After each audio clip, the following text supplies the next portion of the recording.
aku beranggapan papaku tuh main judi. Dia main trading tuh main judi. Oke. Aku orang Stigmamu gitu dulu Iya, ya? stigma aku dulu kayak gitu.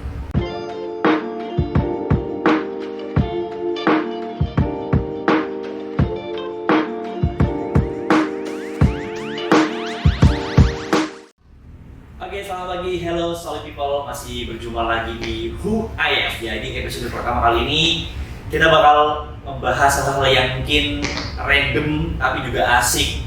Dan hari ini saya nggak sendirian karena saya ditemani salah satu sahabat saya di sini, Damaria Widasari. Selamat pagi Wida. Pagi, Pak. Kita. Oke, jadi Wid, kita pengen ngajak ngobrol santai jadi yang random aja. Kita ambil topik-topik yang mungkin banyak orang di luar sana yang mungkin belum tahu sisi seorang Wida, siapa itu Wida dan tentang solid goalnya. Jadi hari ini saya pengen mengupas tentang diri Wida gitu. Oke, Wida ini asli mana sebenarnya kalau saya pengen tahu? Aku asli Semarang, Pak. Asli Semarang, tapi dulu aku memang pernah besarnya di Medan, lahir di Medan. Oke. Lama sih di sana, aku 17 tahun di Medan. Oke, tapi sorry, Mas saya potong. Memang maksudnya sorry dari Jawa asli atau memang ada keturunan Bataknya? Buru ini ya. Campur-campur Campur-campur ya, gitu ya. Soalnya orang tua tuh memang asli Semarang. Oke. Tapi aku ada darah turunan Batak dari nenek. Manis kalau ngomong keras banget gitu kan. Iya, betul. Oke, berarti di Medan berapa lama dulu? 17 tahun sampai lulus SMA. Oke, terus Karena lulus dulu, SMA? orang-orang itu kan memang kerjanya di sana. Oh, orang di sana. Oke. Udah lulus SMA, kuliah di Bogor. Oke. Bogor, kerja di Jakarta dulu sempat. Pokoknya Bogor Jakarta tuh 11 tahun. Buset, lama juga ya Wida. Lama. Oke, di Jakarta, berarti kamu datang ke Jakarta berapa nih? Aku selesai kuliah, start kerja itu tahun 2014 dulu. Pertama kali kerja 2014. Oke, nah ini menarik sih pertanyaan saya. Kamu kan dulu berarti kuliah di Bogor ya? Betul. Ambil jurusan apa dulu? Arsitektur. Arsitektur. Wah, ini antara Jakarta Cianjur ya? Oh, kerjaan kamu ya? Ambil arsitektur. Oke, satu bidang yang menurut saya, profesi yang cukup oke menurut saya gitu kan, arsitek. Berarti dulu kuliah di mana sorry kalau boleh tahu? IPB.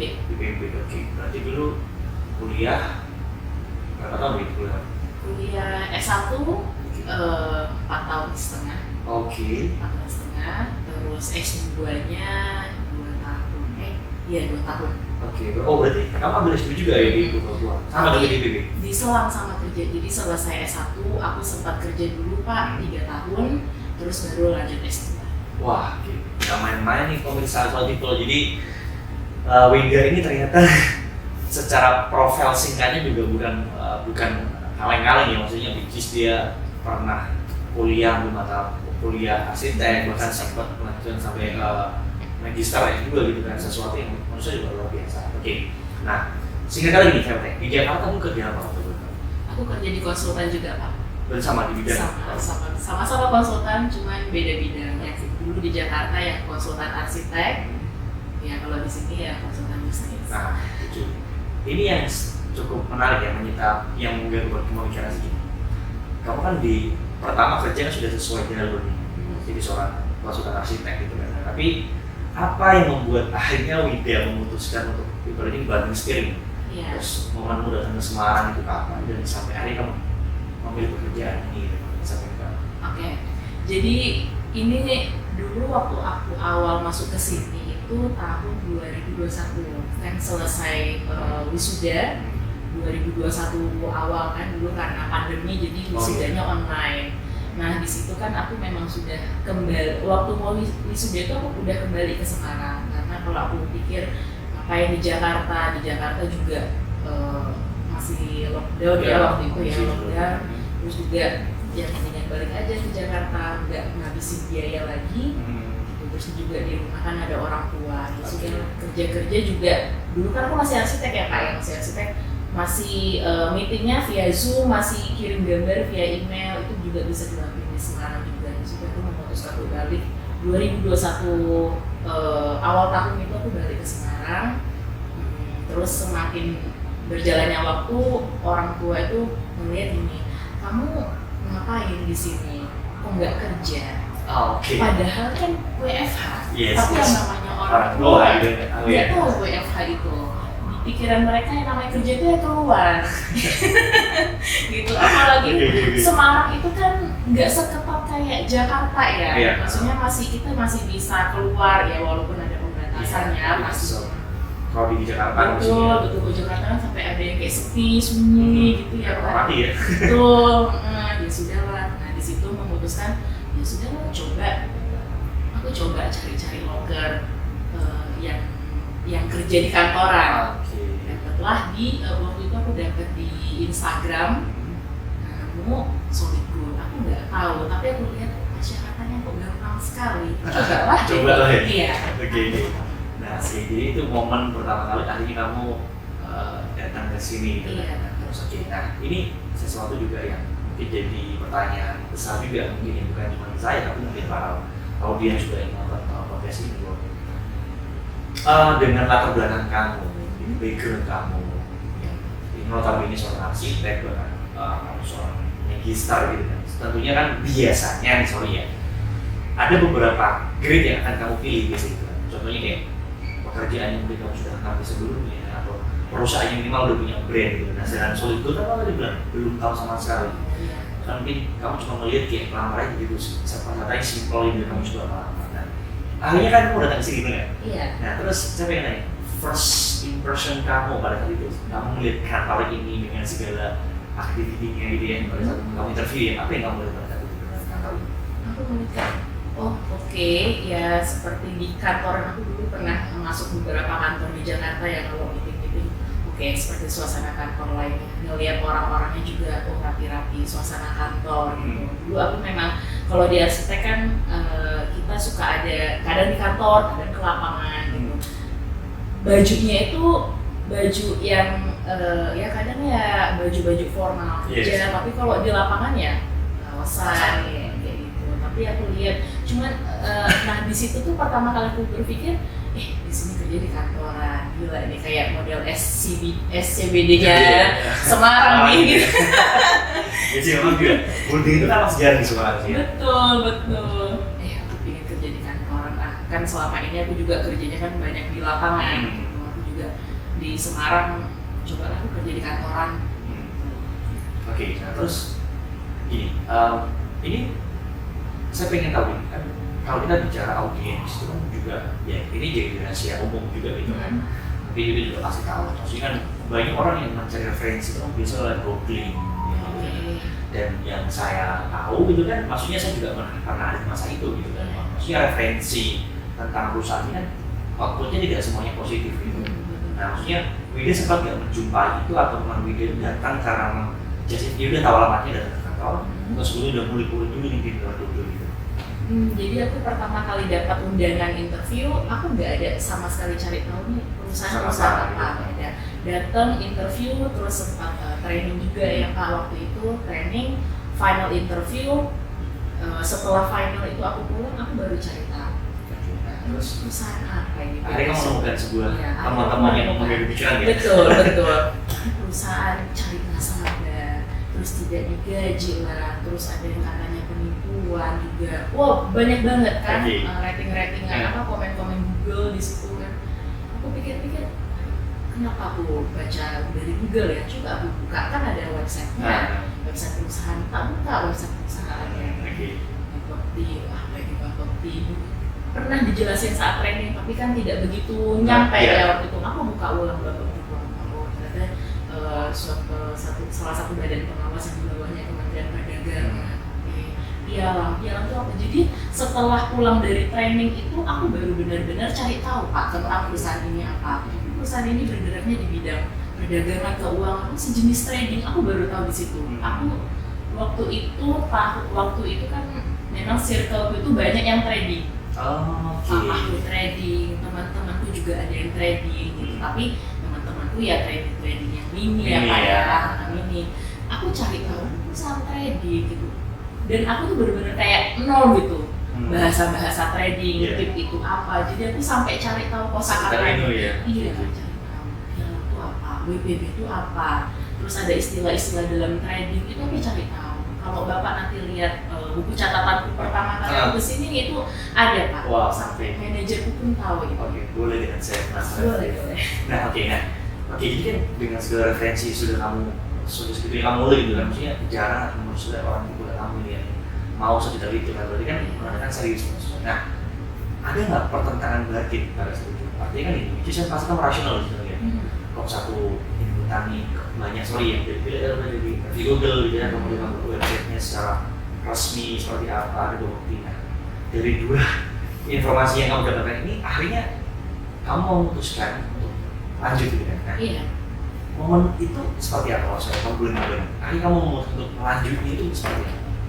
Aku memutuskan untuk lanjut karena aku dulu ya sorry itu sih ya Kak ya, sebelum aku benar-benar tahu tentang perusahaan ini, aku beranggapan papaku itu main judi. Dia main trading itu main judi. Oke. Aku orang Stigmamu gitu itu ya. ya? Stigma aku dulu kayak gitu. Trading is gambling. Oke. Terus akhirnya karena aku masuk ke bidang ini, papa main trading gitu. Aku masuk ke perusahaan ini gitu. Juga aku telusurin ya gitu, lebih jauh di mana letak judinya. Gitu. Aku belajar dari segala produk untuk legalitas ya.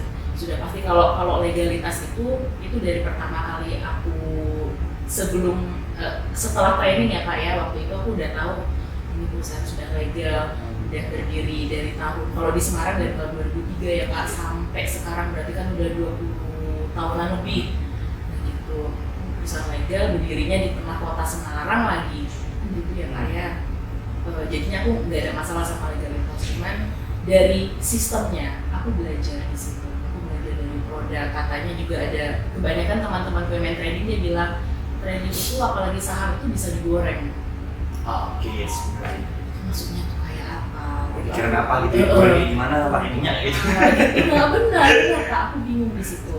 Aku belajar di sini produk-produk apa emas pasar dunia, nggak mungkin kalau pasar dunia ini itu bisa istilahnya harga bisa dipermainkan kan gitu, yang benar aja lah butuh modal berapa kan gitu.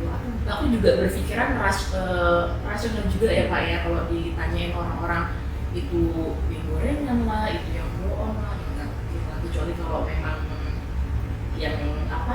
yang kecil-kecil yang bodong-bodongan memang banyak ya Pak ya, yang seperti kita bilang juga ya Pak. Potensi ya. Benar. Dan aku juga berpikiran kayak perusahaan ini juga enggak, ini sudah resmi, sudah pasti resmi. Kalau memang bodong umurnya juga nggak nyampe 20 tahunan ya, bahkan sampai sekarang. Itu yang bikin aku, kenapa aku pengen ini perusahaan nih buat aku. Yes. Jadi kan mungkin sebenarnya berawal dari video pengen cari tahu gitu kan, kamu pengen cari insight apa yang mungkin selama kamu lakuin gitu kan, kamu naksir kalau kamu sudah sebelum terjun ke dunia trading, sehingga kamu rasa penasaran, kamu cari tahu di sini gitu. Oke.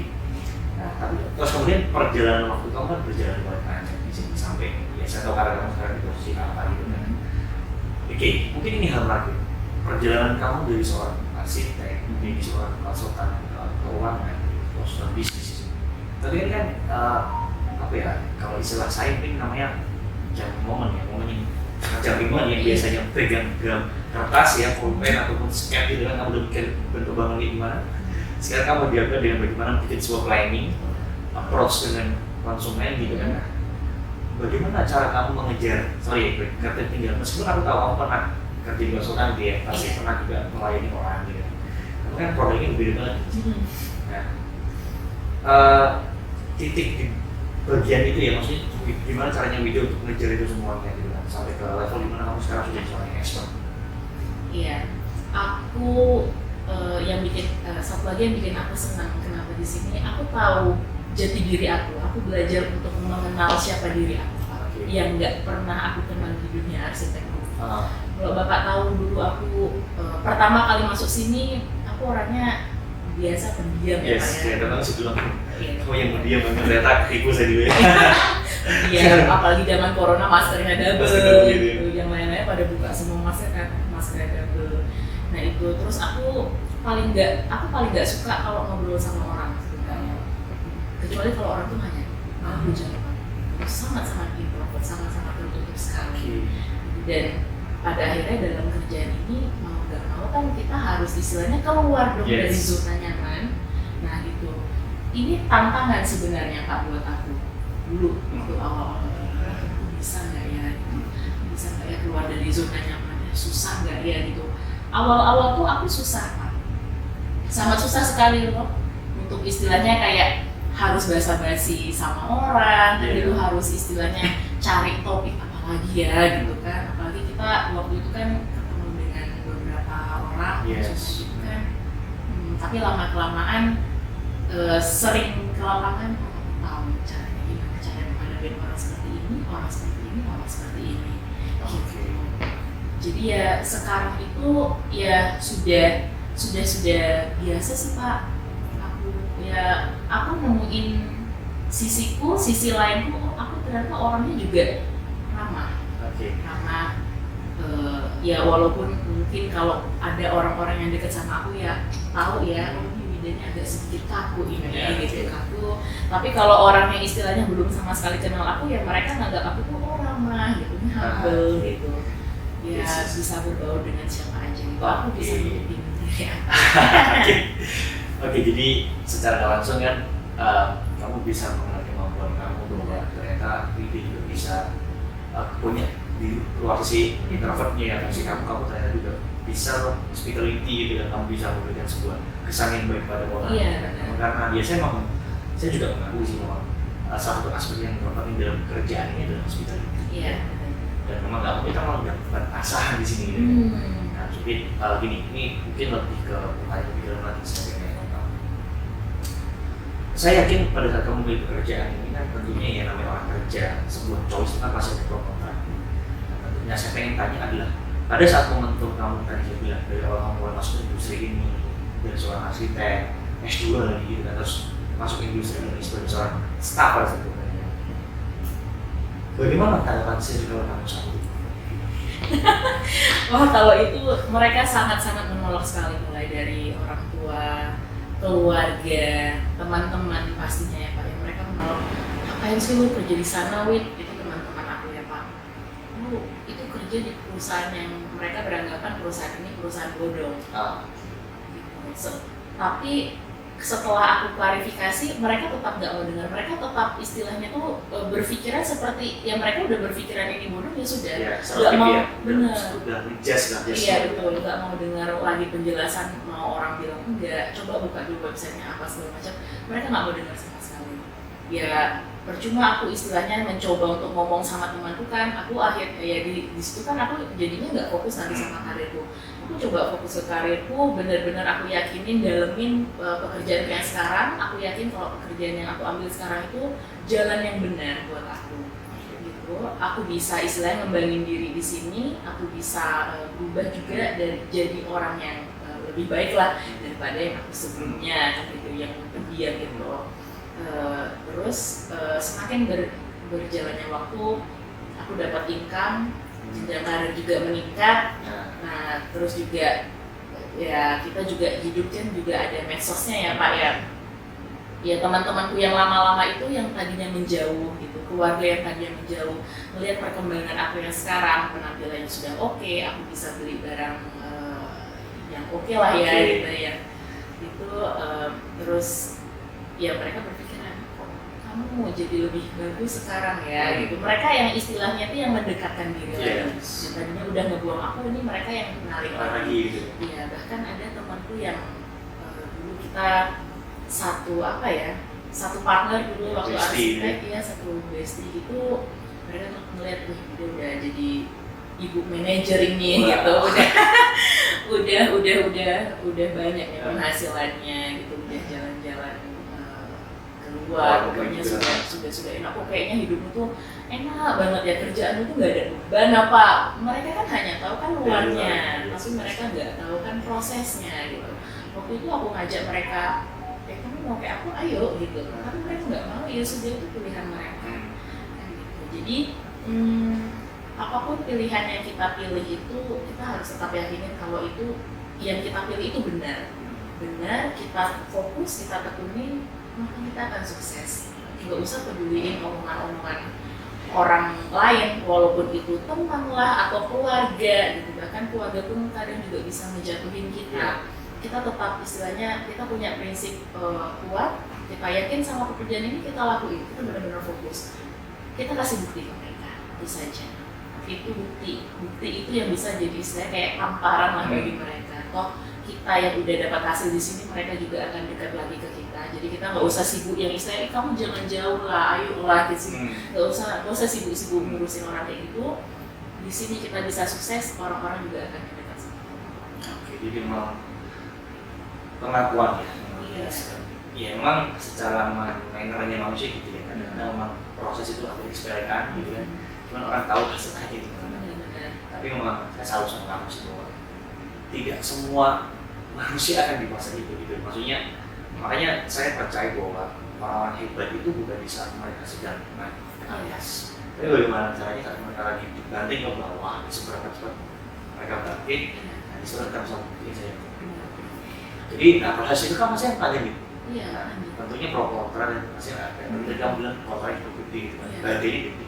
Nah, manage kamu, ya, manage emosimu, manage pikiran kamu, tetap fokus dalam bekerja, gimana cara? Jadi kan mungkin kalau juga teman-teman juga tahu gitu kan, karena aku yakin juga ada orang yang bisa berjuang seperti kamu, entah itu di industri kita atau mungkin tidak sekalipun, mungkin kita juga bisa bagi sedikit apa ya caranya Wida, cara manage itu semua gitu. Semua orang pasti punya masalah kan, tapi Wida begitu cukup apa ya, cukup tenang, fokus menghadapi semuanya dan pencapaian yang sekarang kamu capai ini saya juga respect gitu. Gimana cara kamu melalui itu semua? Oke, kalau aku sih dulu aku pernah waktu kerja di sini ya, namanya manusia pasti pernah mengalami fase up sama fase down-nya ya Pak ya. Aku juga pernah mengalami fase down di sini. Itu sangat-sangat tidak enak sekali. Jadi aku cara untuk manage itu ketika nggak ada sekelilingku yang bisa aku mintain tolong lagi, ya aku cuma bisa berjuang ya sama diriku, sama yang di atas juga, sama Tuhan pastinya.